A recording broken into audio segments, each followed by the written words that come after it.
Welcome to the milk bar. Welcome to the milk bar. Welcome to the milk bar. Welcome to the milk bar. Welcome to the milk bar. Welcome along to episode 679 of The Milk Bar. Jason Forrest here with you as ever. And coming up on the show this week, we'll be hearing about the film The Sun Also Rises, talking to the director and producer of that production. We'll also be finding out about the Hanbury Countryside Show. That's taking place on the 2nd of July and it's going to be a treat for all those who enjoy the great outdoors. We will be hearing about the Addams Family, which has been brought to the stage of the Lichfield Garrick by Sutton Coldfield Musical Theatre from the 5th to the 9th of July. Plus, we'll be talking poetry too. We have haikus from John Carpenter raising funds for UNICEF and refugees from Ukraine. And we'll also be talking to Harry Matthews, who has got 7 poetry books that have come out in the last few years. That's all on the way on the show this week.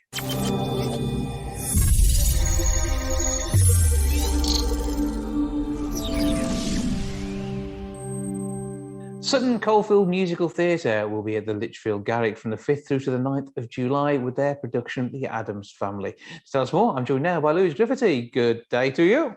Hello there, Jason. How are you? I'm good. I just find you well and excited about a show. Oh, absolutely. We've been rehearsing hard since the end of last year and we're all very excited, ready and raring to go now. Yeah, well, The Addams Family is an amazing, very recent musical with a great sort of age variety in the cast. It gives everyone a chance to get on stage and have a good time. And you've got the talent to make this show work, haven't you? Oh, absolutely. Sutton Coldfield Musical Theatre Company has been in existence for almost 90 years. So we're entering our 90th year next year. And in that time, we've been nominated and won numerous awards. When it comes to the Addams Family, you've got ghosts. You have our ancestors, as they happen to be. You've got the current Addams Family, but also some interlopers who are very good friends, shall we say, with some of the cast. Yes, that's the Bianchis. They are a new family to audiences of the Addams Family. They are Lucas, the son, who falls in love with Wednesday Addams, and his parents, Mal and Alice. And to say they couldn't be more different to the Addams Family is perhaps an understatement.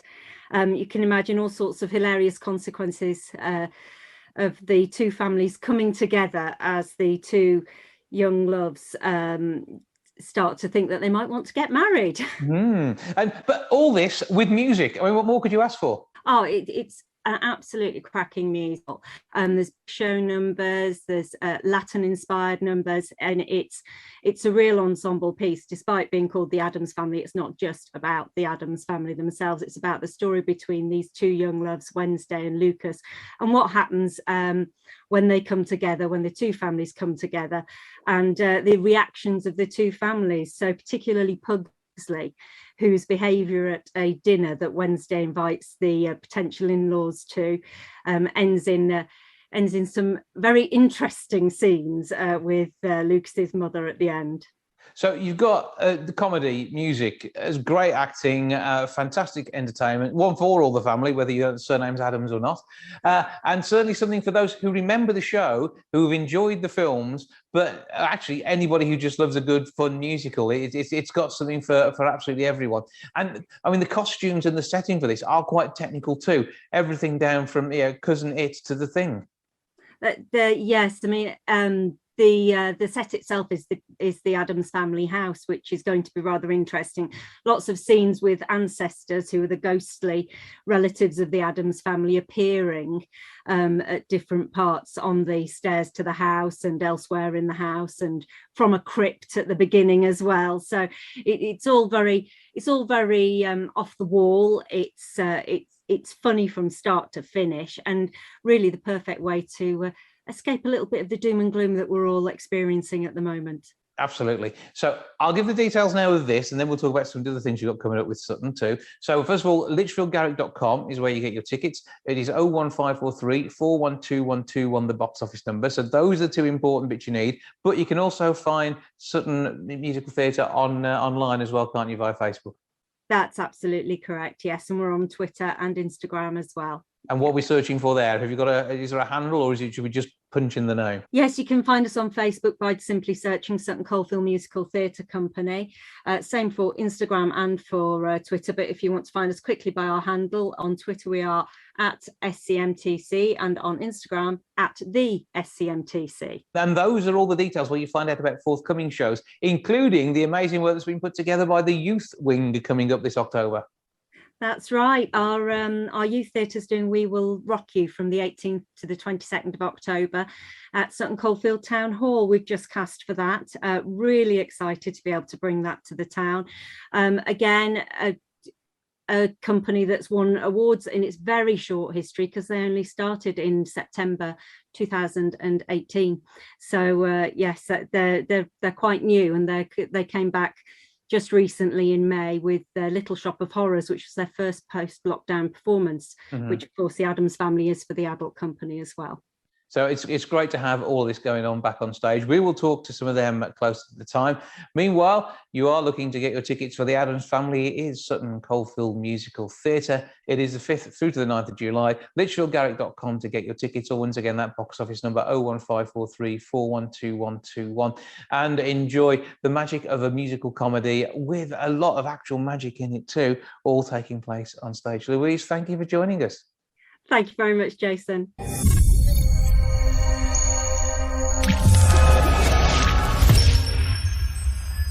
On the 2nd of July, the Hanbury Countryside Show is going to bring to life the countryside for people who are travelling in and around the Redditch area. It's going to be great to nip over and see it. So much going on. Somebody who can tell us exactly what is happening is Diana Walton. Hello.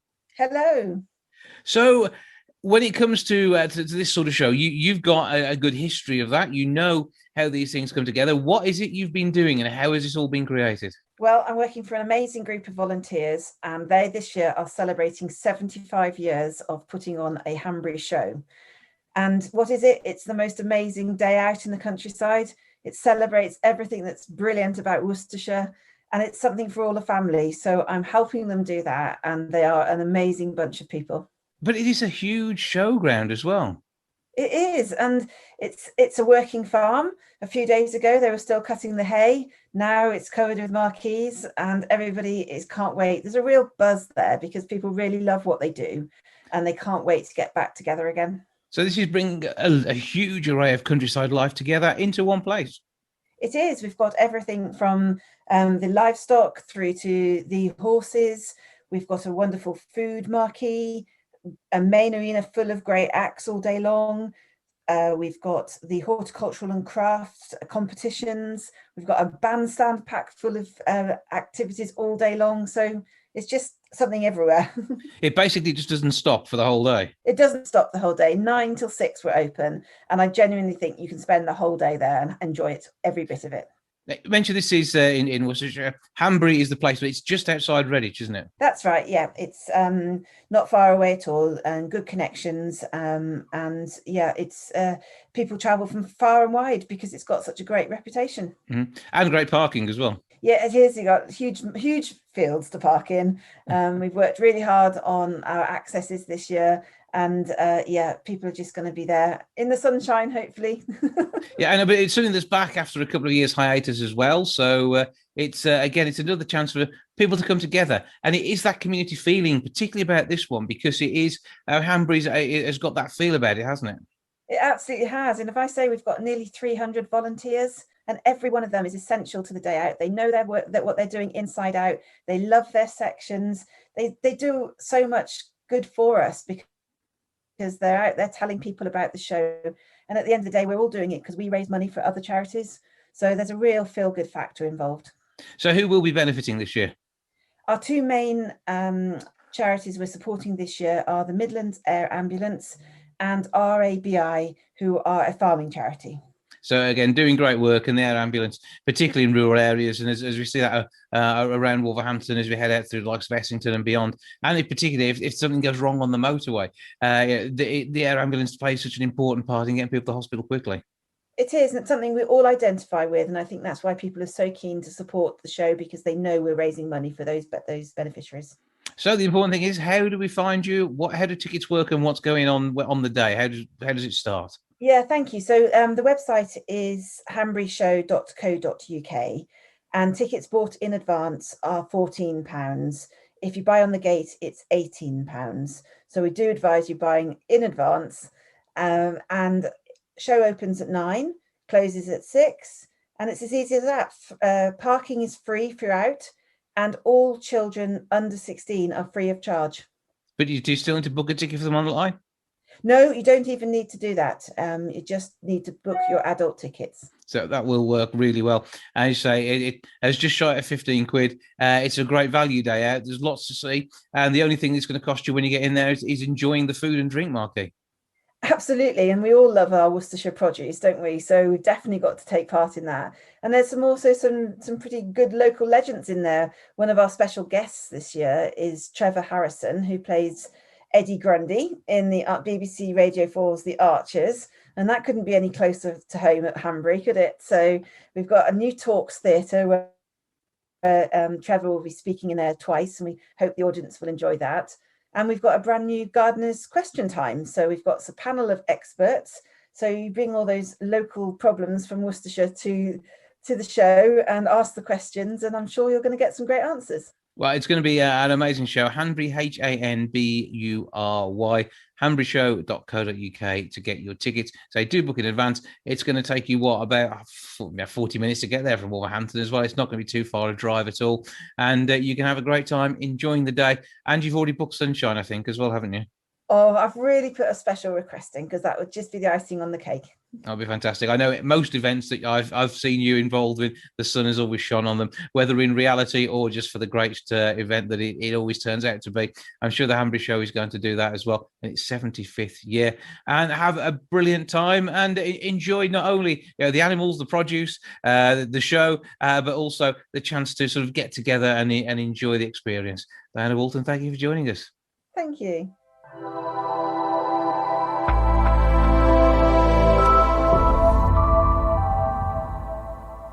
Haikus are an amazing art form. If I was talented, I would do one now to introduce my next guest.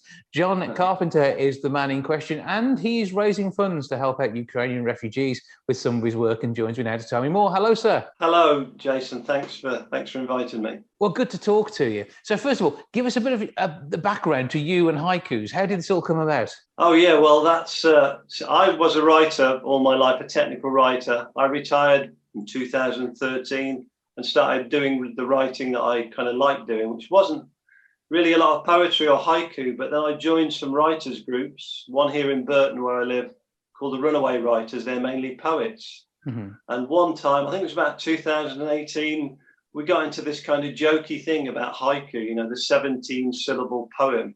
And we started having kind of mock battles. We're talking about haikus at dawn, who's the haiku master, all this kind of stuff. And that went on for a while. And then COVID began, really. And shortly after, and haikus were just, everybody seemed to be writing haikus all over the place. So I sat there one Christmas and I wrote loads of haikus, going through the alphabet, really, alphabetically, trying to write one for every letter of the alphabet. Well, I ended up with 111 haikus. It took me about 2 days to do that. 111 because that's like a magic number to me. I know it's a Nelson in cricket, isn't it? When it reaches 111, the umpire does a little dance. So I ended up with 111 haikus and didn't really know what to do with them. And then I started, my partner, my wonderful partner, Cheryl, who's probably the most supportive person in the universe, if I can just say that. She bought me some books about haiku. She knew I was interested. That's one by Basho. Basho is the kind of the king of haiku. He's like the William Shakespeare of haiku. And I read that one first to understand a bit more about haiku. Then I found this one, which is called The Narrow Road to the Deep North, which he also wrote. And it's like a pocketbook size. And that's Haibun. And in there's pictures as well as haiku, as well as his travelogue. So I just thought, pictures. I like doing pictures. So I thought, I'll illustrate these haiku. Well, if I'd known how long it was going to take to illustrate the haiku, I probably would have never started. But I really enjoyed it. So I do photo collage. So I've ended up with it in this book here, which is kind of mimics the size of Basho's book. It's a little bit bigger. I ended up with 111 illustrated haikus. They kind of look like that. So every page has got a haiku on it, embedded in a picture. Because I mean, with 17 syllables, you haven't got, number one, much room to say very much, so all your words have to be very carefully chosen. It's got a nice rhythm to it, but then it does fit well with just that in the middle of a page. It might look a bit lonely, so the pictures all bring it to life. The book itself was called Remodern. The book title is a haiku. Sorry, Right. but it is. And it goes like this: an alphabetic pocket-sized picture book of remodern haiku. That's 17 syllables in 3 lines. Remodern is actually, I've defined it in the book. It was instigated. It's a movement, an art movement by Billy Childish and Charles Thompson. I like the name Billy Childish. And remodernism is an attempt to reintroduce some soul into art and culture and society to replace postmodernism, which they claimed had become cynical and spiritually bankrupt. So I like that. So, and that also gave me my 2-syllable word for the title. That works. So I like that. But I mean, 17 syllables, it really isn't much to work with. And No. I think that's part of the joy of the creativity here, isn't it? And it could almost, it's not quite greeting card stuff, because I mean, greeting cards expect you to have more than 17 syllables in it. It is an impactful, here's something I've got to say, listen. Exactly. That's exactly why I kind of got into it. I like that kind of approach. Some of it's quite sweet and some of it's quite challenging. So I tried to balance it up, and some of it is, in my opinion, is funny. And funny enough, some people actually agree with me and they think it's funny too, which was kind of a shock. But you said that, I started off, you know, John Cooper Clarke wrote that famous haiku, conveying one's mood in 17 syllables is very difficult. So that gave me the inspiration for some from him, really. So yeah, absolutely. So it's very difficult. It's very difficult to say. It is difficult, yeah. But I mean, you've got the likes of maybe someone like Spike Milligan, who did some amazing limericks as well. And it's almost it's a limerick, but with more control over it. Yeah, limerick. I think limerick is probably even more demanding, because you've got a rhythm and a meter. You get a few more words, and you can. And I do love Spike Milligan. There's actually a couple of images of Spike in here. On the page Lunacy, would you believe it? There's a picture of Spike. I think the haiku Lunacy has got a picture of Spike in there in one of his famous disguises. Go and share that haiku with us then. Well, okay, that's the picture. That is Spike. Spike's down the bottom there. You can hardly see him. But it says, Lunacy, repeat behavior, expect different results, lunacy, Einstein. So that's just a quote. It's just a quote from Einstein, but in haiku form. We love it. 17 syllables. So you are raising funds with this book. Yes. What happened was, when the book was ready, and I had it printed and it arrived, I didn't really know what to do with it, and I've done lots of volunteer work and charity work over the years, various things, and when I've had a little bit of money, I've given a bit of money, but I find it's more fun to get involved, get immersed, do something. And so kind of doing something was really good. So I thought, I've done a lot of work on this. How can I make it work for charity? And at the time the book came out, the terrible, thing, that the special military operation was happening in Ukraine. And it's just awful. It depresses me. I can't not watch it on the news, but I find it depressing. So I should stop watching, but I can't because it's happening. So I thought, what can I do? And I was having a talk with my step-grandchildren when they came over, and we were just, I don't know how the conversation got around to it, but imagine one day you've got a family. Yeah, like they've got a family, they're living in a lovely home, and the next thing, it's all gone. They've got a bag. Sometimes even one of the parents disappear. So that's when I said, okay, let me do something for UNICEF, who are doing, trying to raise funds for those displaced families in the Ukraine. So that's what the impetus was to do that. So excellent cause. So sad it's necessary, but whilst it is, Absolutely. Knowing that there are people across the globe who are helping is really important. People can help by buying your book, and they also get some entertainment out of it as well. So it's a win-win situation. I hope so, yeah. I mean, at the moment, to be honest with you, I've got to be honest with you, we've gone, of the 50 books, I only printed 50 because I had no idea how far this was going. There's one left. Would you like a copy, Jason? It's tempting. But equally, we want to know when there's more. So how is that going to work? Is it also available online as well? No, I didn't foresee that it would go so quickly. At the moment, I've raised the 49 books have raised 341 quid for Ukraine. So it's quite a lot per book. So what the situation is I've set up an email, which is haiku4ukraine@hotmail.com for anybody who's interested in helping with this. Because I just want to give a shout out to the people who printed this book. You Love Print, an incredible outfit who printed this book. It's a hardback, really well printed. And they did a misprint on the first run. And they admitted to it very quickly. And the misprint's not serious at all. It's like, you probably can't see this, but on the S page, the S is overprinted over the words. So they just printed another 50 copies and gave me these with the misprints in for nothing. So the next thing I want to do is use these to raise more funds for Ukraine. And I don't have to get paid for these at all because there's no outgoing cost. On the other ones, it's a not-for-profit. So as soon as the book paid for itself, all the profits from the book then go to Ukraine, along with the donations, which have been incredibly generous. I have to say, I started gifting some books to people I knew, people who'd helped me a lot, like Gary Carr of the Runaway Writers, for example, did a lot of work with me and helped me a lot with doing the book, did the launch and everything. So I gifted one to a few people, to various people, and they were very generous in their donations.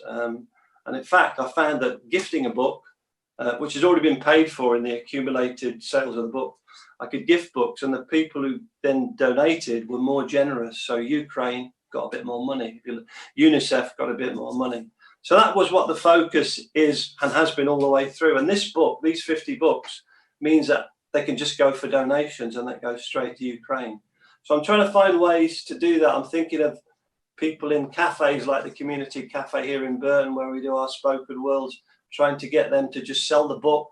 And if they need to make a little bit out of the book, for example, £1 a book or something, that's fine with me. So it goes to two good causes, a community cafe, and the rest goes to Ukraine. So that's the next step. And if those 50 books go, then I don't know what happens next, really, Jason. Well, I think there could be a major publishing deal that follows. Who knows? We just got to get one of them into the right pair of hands, and before you know it, it could be huge. Particularly the artwork that you've done and everything that ties in with it. It sounds like not only an amazing project, but also amazing talent going into it. So give us that email address and spell it for us for those who are interested in the book and want to get in touch.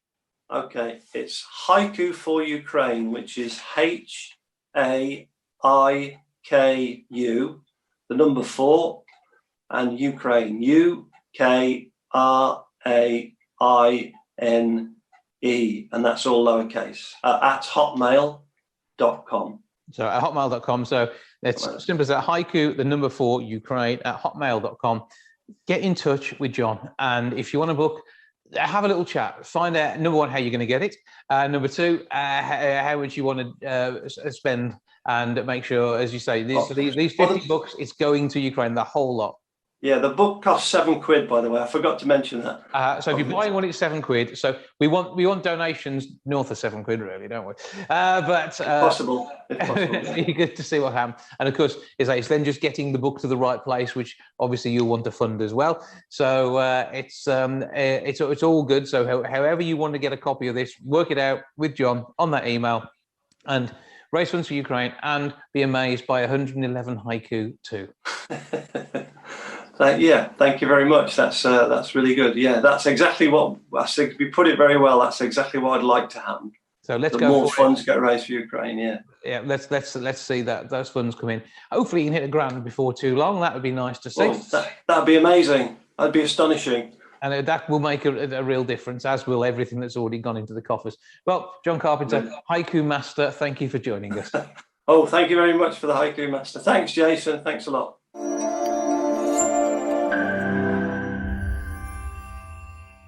Move Mountains Productions have a great film waiting in the wings for release. The Sun Also Rises.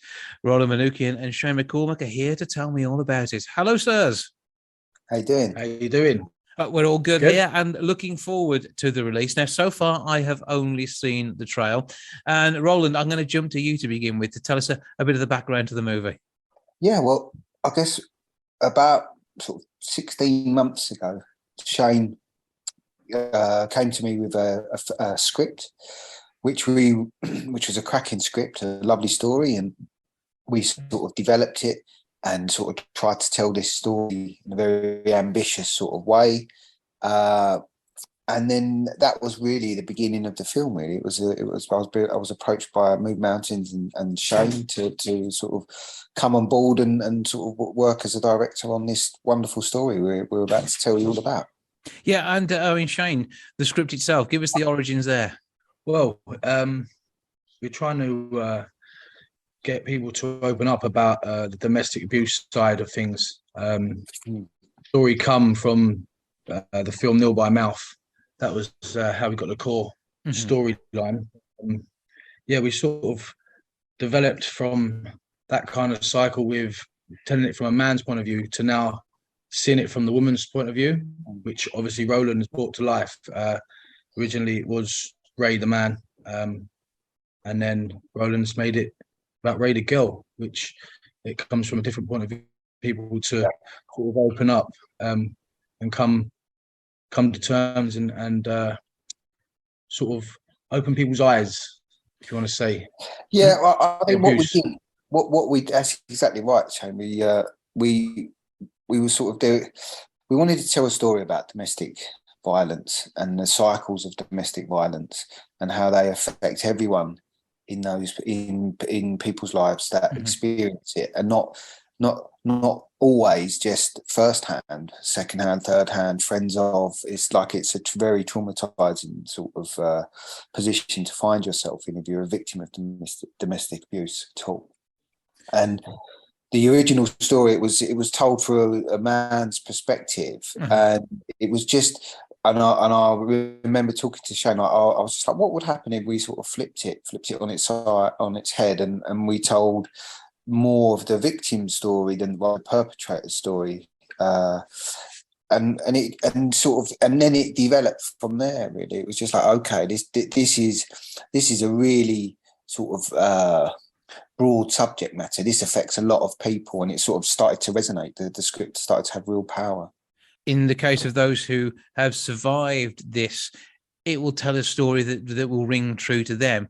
But outside of that, this is an opportunity to draw attention to what is going wrong in our society and how that you can start making a way of fixing it. And this is something, even though it'll be one person potentially that is the perpetrator in every time this tale unfolds, whether the victim is male or female, however you look at the perspective on it, that the whole of society has to come together to stop this. And I think this is almost a call to arms, isn't it?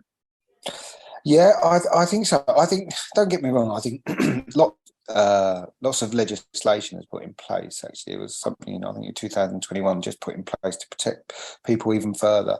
I think what we really want to, I think what would be a great sort of step forward is to draw attention to people being able to speak about it and openly and slightly less of a taboo subject.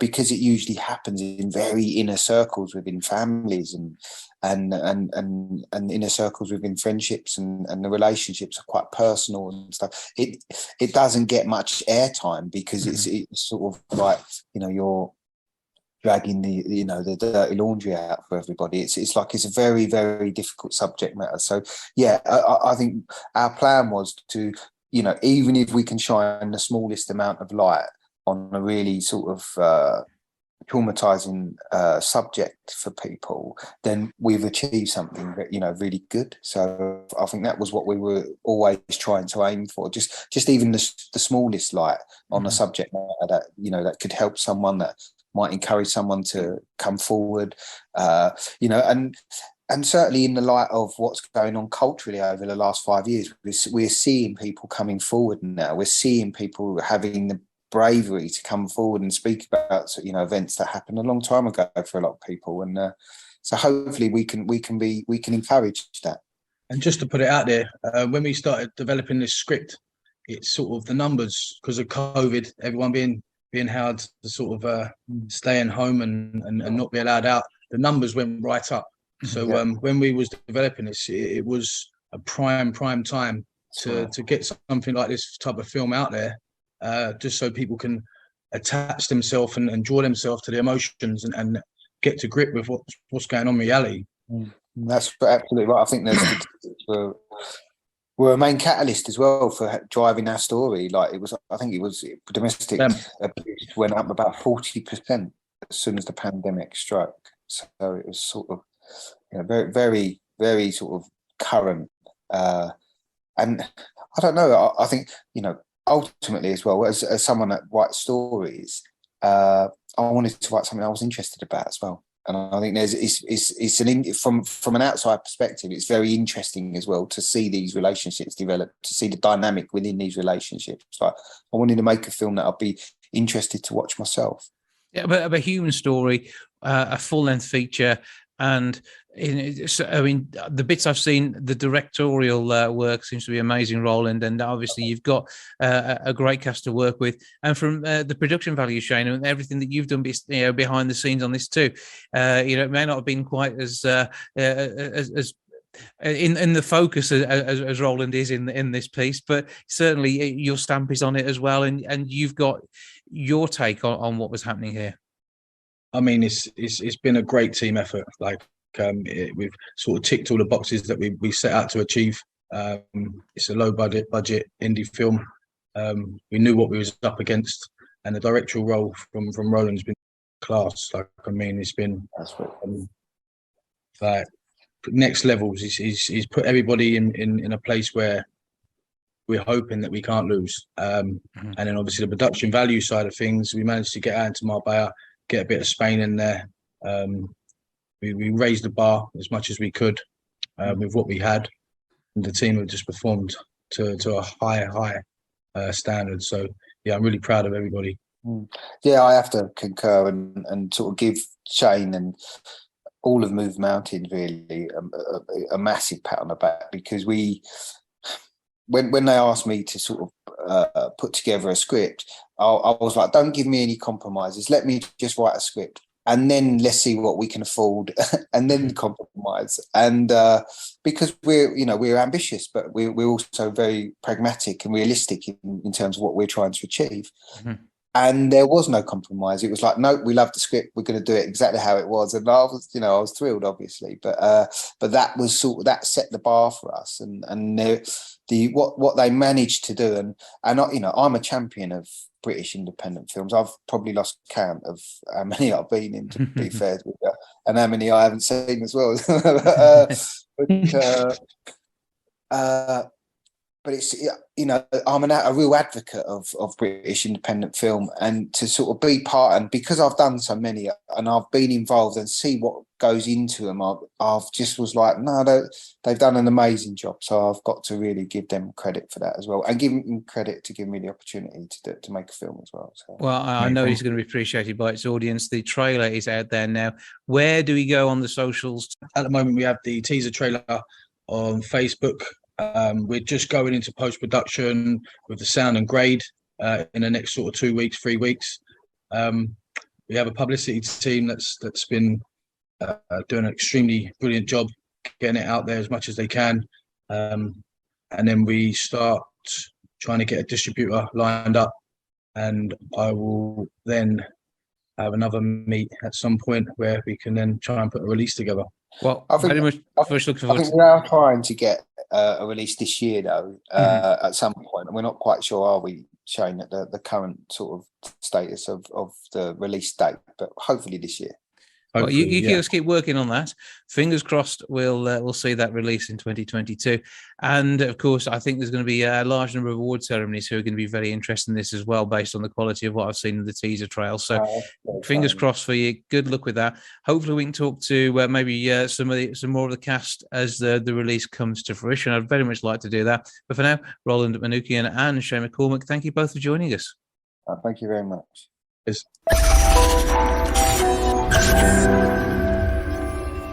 Harry Matthews is an accomplished poet and writer and joins me now to tell me something of his 7 books of poetry and a little trip around India in word format too. Hello, sir. Hello, Jason.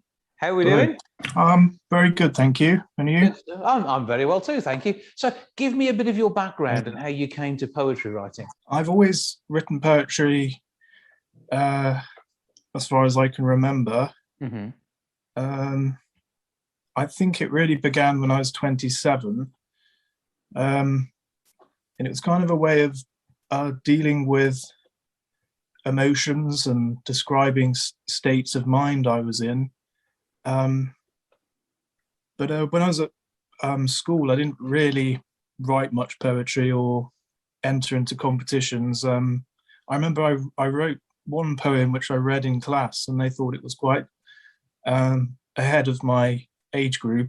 Mm-hmm. But it was never really encouraged, and it was only when I was in my late 20s that I really set about deciding that it was my vocation, and that's when it developed. And it was only really in the past, since 2020, that I started to publish my poems. So 7 books in 2 years, is that where we're at the moment? Yes, that's right. That's impressive. Come on, that is seriously impressive. Yes, it was quite a task to do all that in that space of time. It was quite a Herculean effort, but it was lockdown and I was quite bored, and it kind of just helped me to keep my mind on something positive during quite a negative, difficult time for everyone. And but yes, thank you. Yes, it was quite a feat, but it was kind of brewing for 13 years of my apprenticeship as a poet, and it just all came together at that point. Which is excellent. And surprising, were you doing a PhD as well? Yes, that was quite, doing that in tandem has been quite a challenge. English literature PhD, researching an early modern poet from the 16th century, Richard Barnfield. That's quite a lot to do at the same time, and I think I'm having to do that part-time now rather than full-time, as I was doing from last year. Mm-hmm. So that's going to be a challenge in itself, and all this alongside working with your autism as part of the creativity that you have as well. Yes, I think the autism is interesting revelation, a diagnosis from this year in April. So all the time before then, I was kind of masking it and pretending I wasn't autistic, but being diagnosed, it kind of makes sense because I've always had problems of making friends, keeping friends, and social interaction, and that kind of thing, and things that people take for granted and you'd consider quite easy to do, but for me it's quite challenging, and it's to do with just having a different, what they call neurotype, or a different type of brain. I think that's what it's about. So something that's not classed as average, so that just means you're above average, which is cool. But it means that you probably enjoyed lockdown the same way as I quite enjoyed lockdown, to be fair. Yes. I think it was very challenging for disabled people during lockdown. At the same time, it was quite good perhaps for people who didn't mind their own company so much, and had something to focus on. But yeah. Well, I say difficult times for everybody, and certainly wouldn't want to make light of that. But it has been a help and brought out different thoughts and allowed people time to do some work. And as I say, you've been prolific in your poetry book output in that time. But also you've got a book on India as well. Give us some of the story behind that one. Yes, this is my book, A Whimsical Journey Through India, and it began. It just began as my writing up my diary I wrote during my journey, which I took when I was 21. Mm-hmm. So what? That's about 20 years ago now. And I think about 4 years ago, I started to make watercolor illustrations of all of the lovely photos that I took. And there's myself at the River Ganges on the Ghats. And amazing work. And again, it helps you tell the story of your journey through your own art. Yes, that's right, John. Jason. It was a way of relating an experience I had, and all the very colourful memories I had, and I just wanted to codify it and have something to share with other people to describe it, because it was quite an exceptional journey. And when it comes down to your poetry as well, did you write any poetry whilst you were there, or I mean, it was before you started turning this into a career? But did you feel the need to share thoughts via poetry at that point? I remember that I was writing poetry when I came back in my notebook. When I was there, I was just writing a prose diary. I read some poets from India, like Rabindranath Tagore from West Bengal. He was quite interesting. And some of the Upanishads, the ancient poems of Hindu culture, they were quite interesting. But my actual India travel story, I did consider writing it as a long, very long poem, but I felt that would be too difficult to describe it in pure poetry. So I decided it worked best as a prose travel story. And then this means that people can drop in and out and read it in a chaptered format and find out about different places that they may consider visiting based on your work. Yes, that's right. So a great way of being able to share that one. So talking of sharing, if I were to ask you for a poem, what would you give to me now, please? I'd give you a poem from my latest collection, which is called Idyls of the Nymphae, from a Mantic coracle. And of course, coracles are quite well known on the River Severn at Iron Bridge, aren't they? And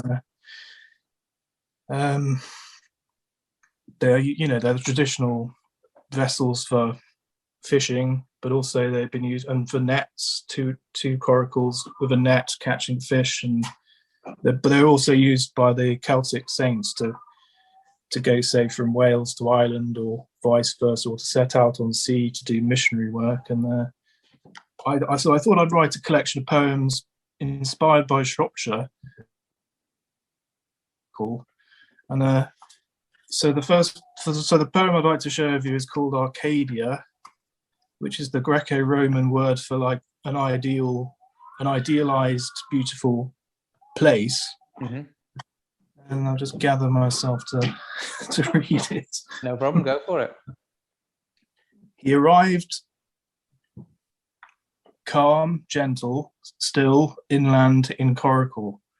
Later saw him tired amid clean country air, river-borne, a scent wafted briefly, then passed still like that. In summer afternoon, tranquil country folk idly chat here beside the river, over tea, cake chiefly. Heart halfway where, his refusal in poems of vulnerability, discontent still unconscious, his visions precisely straighten morning ascent, outside in currents of feeling, jester in tatters, listening, replying carefully in his coracle, till late by the weir, his welcome overspent. They go at daybreak like a key that opens what cannot be closed, closes what they cannot open, lest it be demoted again, void like hung shadows of green canopy that overreaches, predisposed to colonize. Through field turns this Arcadia, through which the river drives snake-like. He found from then his near destiny. There soothes his grief in his cold departure, ecstasy, sway, silence of trust I see through sense, glorifies realism, assured yet closed. Breathe in, but day's calm breeze, stone cold, nothing apart again. Sheep huddled in the fold, controlled. Only near fantastic dolls below lavish parterres, striking you peacock, pithy after verbosity, to drop that elation, life beneath them bartered his discount, but earlier error acts together again, hearty plump interlocked, old with cut loose caracole. Morning airs, for every rushing, they remain against himself. When fevered afternoon gets pressured, everyone back at the pier leaving before arriving. And does she darken? Any paddles left? With this, the coracle control gradually scything his mind-tortured apprehension at deterioration, brushing on bitumen to waterproof the white canvas, drawn over the hazel weave bowl, when tame breeze cools west on coracles, no peace better than that lasting. 4 full winters again, in vain, until potent spring. What will become of him?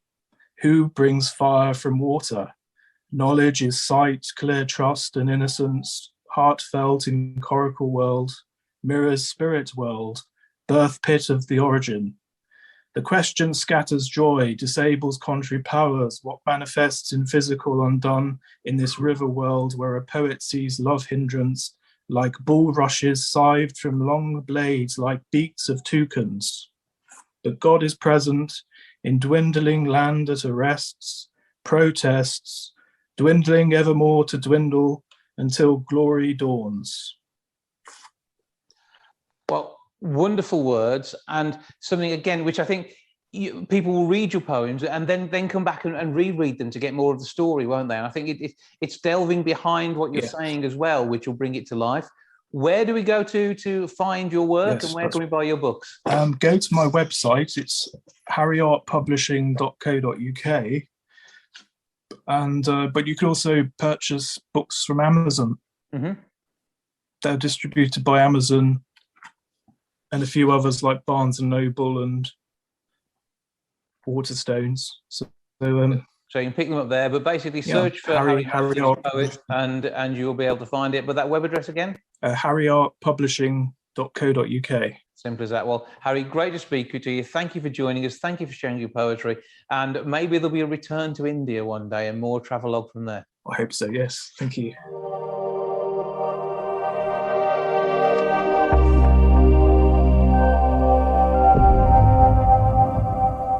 That's all for this week. Thank you so much for joining me. Back with episode 680 next week. I'll see you then. Ta for now. Goodbye from the milk bar. Goodbye from the milk bar. Goodbye from the milk bar. Goodbye from the milk bar. Yeah. Goodbye from the milk bar. Yeah.